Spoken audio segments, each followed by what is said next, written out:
par Lucie Gosselin sur scène, à la télévision ou au cinéma, il ne laisse rien paraître. Pourtant toutes ces stars vivent avec des handicaps cachés. Problèmes d'élocution pour les uns, d'audition, de perte de mémoire ou d'odorat pour les autres. De Stéphane Plaza en passant par Angèle, Nathalie Baye, Amir ou Dave, Pure People dresse l'inventaire de ces artistes qui luttent dans l'ombre. Il y a les handicaps que personne n'ignore, la cécité de Gilbert Montagné, celle de Stevie Wonder, les difficultés qu'éprouve toujours Grand Corps Malade pour marcher après sa chute dans une piscine vide, sans parler de Philippe Croizon, ce battant qui, après avoir été sous antidépresseurs, a retrouvé le goût de vivre et enchaîné les défis malgré son amputation des 4 membres. Et puis il y a les autres. Ceux qui donnent le change sur scène ou derrière les caméras mais qui une fois les spotlights s'éteignent se battent souvent contre un mal caché. Parmi eux, très nombreuses, toutes les stars qui souffrent de problèmes de dyslexie, de dyscalculie ou autre dyspraxie. Et la liste est longue. Mika par exemple, aurait pu ne jamais devenir chanteur. Il souffre en effet de dyslexie et lorsqu'il était plus jeune, il ne parvenait pas à déchiffrer les partitions. Son professeur de piano, pour l'aider, lui avait conseillé de travailler avec sa femme, chanteuse d'opéra. Si tu ne sais pas lire les notes, chante les notes. Et tout à coup, quand je chantais, eh bien, je pouvais jouer Frère Jacques au piano, racontait l'interprète de Relax au micro de RTL en 2019. Tout n'a cependant pas été sans mal, il y a un moment où je pleurais chaque fois avant de chanter, chaque fois avant de faire un cours, je m'entraînais 3 heures par jour et sieste ma mère qui me faisait répéter. 1 heure de respiration et 2 heures de chant. Des problèmes qui semblent désormais derrière lui, aujourd'hui il se lâche totalement, loin de ses soucis. Stéphane Plaza ne sent pas sa force. Le comédien Franck Gastambide a été diagnostiqué HPI, comme de nombreuses autres stars, en 2019. Mais bien avant qu'on lui découvre ses phénoménales capacités, ce sont surtout ses incapacités qui ont marqué sa jeunesse. Il est aussi dyslexique. Mais pas que, ainsi qu'il le confiait à 7 à 8 en 2022. Si seulement je n'étais que dyslexique. Mais j'étais ce qu'on appelle multidys, donc je suis dyslexique, je suis dysorthographie, et je suis dyscalculie. Donc j'ai des problèmes pour l'orthographe, j'ai des problèmes pour les mathématiques, les chiffres, le calcul, avait-il expliqué ajoutant, et je suis aussi dyspraxique, si est-il le trouble de l'apprentissage, qui a des conséquences même pour le jeu. Par exemple, pour jouer aux cartes, j'ai des complications. Si dans sa jeunesse, l'acteur a vécu un enfer, notamment à l'école, perçu comme un lieu d'humiliation, ses soucis demeurent. Je vois les lettres et les phrases comme tout le monde, sauf que je n'arrive pas à imprimer la manière dont ils s'écrivent. Du coup, je continue à faire des fautes d'orthographe, je continue à avoir des problèmes de lecture, détaille-t-il. Et dans son métier, si est très handicapant pour lui. Lire un scénario, pour quelqu'un de normal, ça va être 2 heures.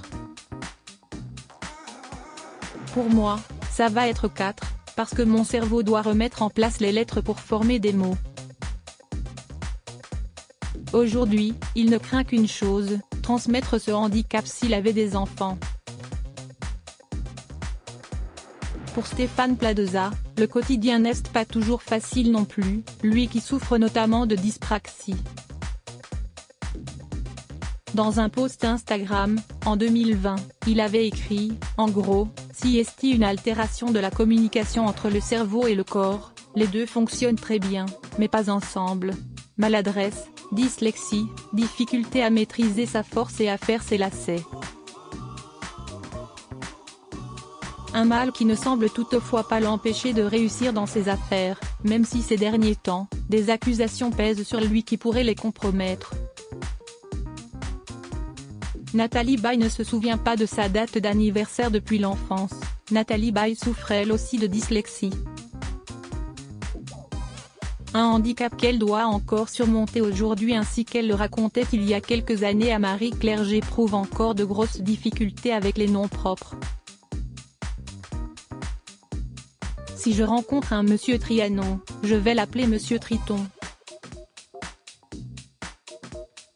En revanche, quand j'apprends mon texte ou quand je joue, il n'y a plus de problème, assure celle qui dit aussi connaître des problèmes de dyscalculie qui complexifient sa compréhension et son utilisation des nombres.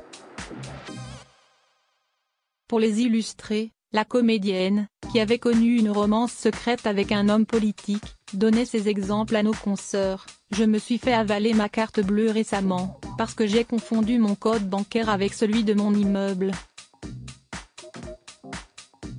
À part celle de ma fille, je ne me souviens d'aucune date d'anniversaire, même pas de la mienne. On me l'a souhaité un jour par SMS et je ne savais pas de quoi on me parlait. Comme eux, la comédienne Keira Knightley, le pilote de Formule 1 Lewis Hamilton ou encore la comédienne Jennifer Aniston sont touchés par ce handicap. Beethoven a prouvé qu'on pouvait être sourd et un génie de la musique. À sa suite, d'autres artistes de talent ont fait la démonstration que l'audition pouvait être altérée, mais le talent, intact. Si est-il le cas d'Angèle. Les faits remontent à 6 ans environ. Lors d'un passage télé en direct, l'interprète de Balance ton quoi avait un micro dont les piles ne fonctionnaient pas. Pensant que c'était un problème de son, elle a monté celui de son retour casque.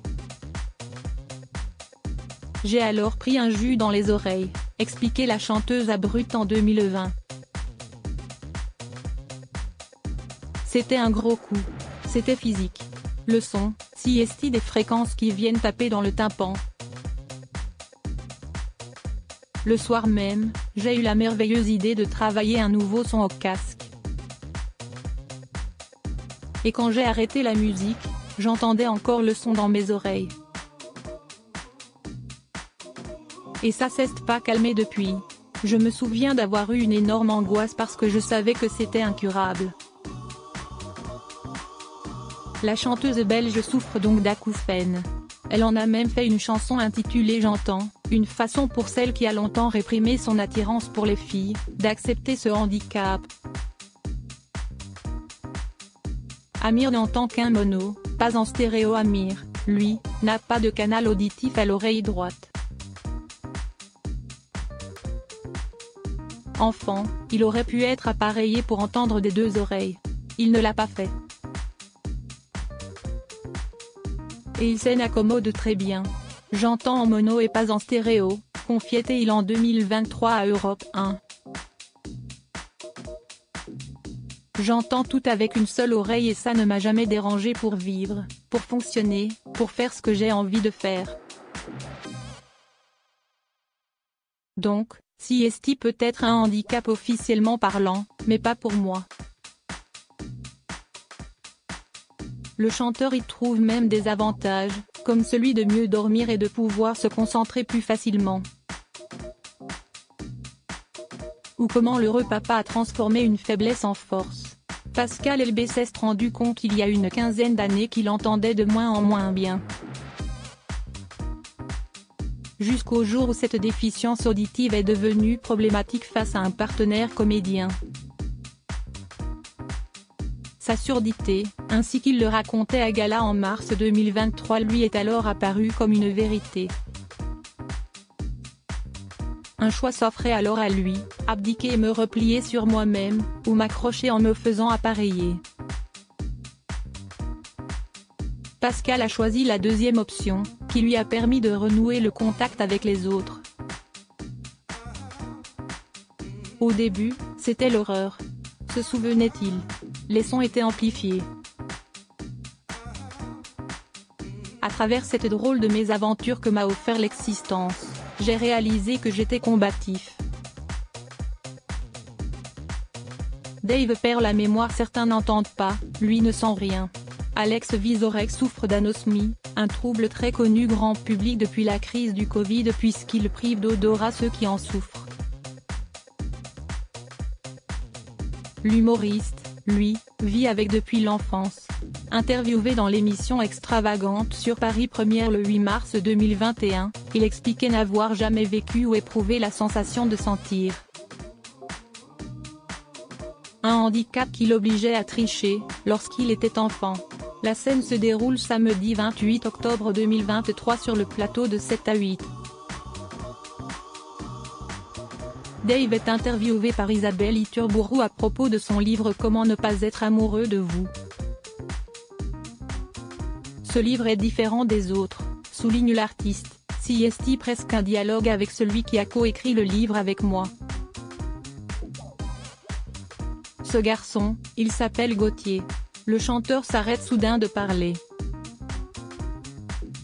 Comme pris d'un doute, il fronce les sourcils et s'interroge à haute voix, il s'appelle Gauthier, ou pas? Une bonne âme hors caméra lui souffle alors que son co-auteur s'appelle en fait Thibaut.